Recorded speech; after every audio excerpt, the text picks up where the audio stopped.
we are now going to the next part of our service na very important po, which is tithes and offering. Hallelujah. So if you have your Bibles, buksan po natin. Sa Matthew chapter 6, verse 19 hanggang 21, sabi po rito mga kapatid, if you have your Bibles, buksan nyo na lamang po.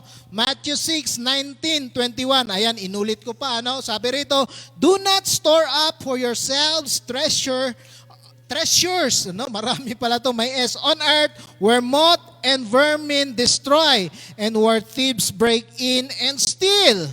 But store up for yourselves treasures in heaven where moth and vermin do not destroy and where there is, do not break in and steal. For where your treasure is, there your heart will be also. Hallelujah. So paalala lamang ito sa atin mga kapatid, na huwag tayo masyadong busy. Ika nga sa pagpapayaman na nakakalimutan natin ang pagbigay sa ating Panginoon Diyos kasi sabi nga ron sa ating binasa, do not store up for yourselves treasures on earth, Kasi baka nanakawin, baka ika nga anong tawag nito? Aanayin, di ba? Kagaya nung nangyari sa Jensen, dahil sa isang iglap, ika nga, mangyayari sa atin na mawala ang lahat. Isang lindol ka lang. Kahit na ang ganda ng mansion mo kasi 20 years mong pinagpaguran kasi OFW ka, pinaganda mo. Pero sa isang iglap, ganun lamang, nawala po ang lahat. Pero ang sabi ng Panginoon sa atin, but treasures, store up for yourselves treasures in heaven na walang makanakaw. Paano ba yung mga kapatid? Ibalik po natin ang nararapat sa ating Panginoon. And what is that? Sabi niya nga doon sa Malakay 3:10, di ba? 10% lamang. Amen? Hindi ba tayo nabibless noon na 90% nasa sayo na? 10% lang sa Panginoon. Hallelujah. Pero sabi nga doon sa isang kwento, mayroon akong kwentong isi-share. Sabi nga ng isang farmer, Lord, i-bless mo ako.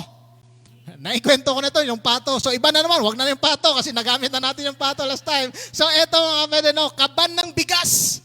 Dati, isang kaban lang ng bigas, tinanim niya, umani ng isang sako. Sabi niya, isang sako, so magkano lang yan, Konti lang. So, nung umabot ng 10 na yung bigas, sako ng bigas, sabi ng pastor, sige, bigay mo isang, anong tawag nito?